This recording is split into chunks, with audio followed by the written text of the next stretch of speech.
Good morning, class 8. Before this, we studied all about in chapter 11 pressure and force.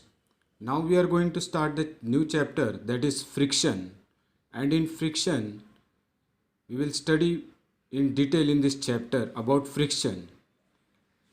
Something we studied in chapter 11 about friction. Now in detail we'll see what is the friction. First I will explain you in simple manner what is friction. When you join your both the hands or both the palms, and when you are start rubbing, it become warms. So the rubbing is known as friction. Again, more examples are there. When you are riding a bicycle, the tire moves on the road, and there is the friction between tire and road, and after some time the tire is not useful for us. So this is also one type of friction. So we'll see in detail about friction. You might have seen a driver of a car or a truck slowing down the vehicle at a traffic signal.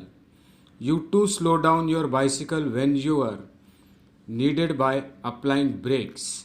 Have you ever thought why a vehicle slows down when brakes are applied?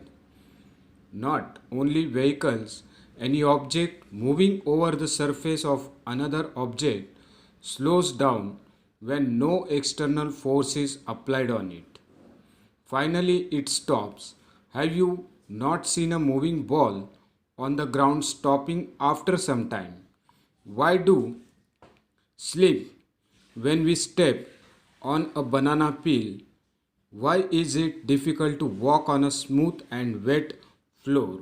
So this is about friction, the introduction of friction, that when you are driving a cycle or a car, you applies brakes to slow down the car. Also a moving ball on the ground after some time slows down because of the friction. Also when you are walking and your foot step on the banana peel, you fall down. So this is all what is friction. You will find the answer to such questions in this chapter. So we'll see one activity to understand the force of friction. So here one activity is given, the force of friction. Gently push a book on a table as shown in figure. Observe that it stops after moving for some distance. Repeat this activity pushing the book from the opposite direction. Does the book stop this time? Too. Yes, it will stop. Can you think of an explanation? Can we say that a force must be acting on the book, opposing its motion? This force is called the force of friction. So what is force of friction? We'll see that by this activity. One book is kept and you have to push that book. So the book will move some distance. Again try by opposite direction in this way. Then again it will move some distance. So this is known as the force of friction. Means we are applying force on the book, and due to the friction of the table and book, the book moves for some distance. Friction opposes relative motion between the surface of the book and the table. So this was force of friction. You saw that if you apply the force along the left, friction acts along the right, means opposite direction. When you are applying force on the book, then what happens? It moves to the opposite direction. The friction acts along the left direction. When you are applying right, it acts right, left direction. In both cases, the force opposes means opposite direction, the motion of the book. The force of friction always opposes the applied force.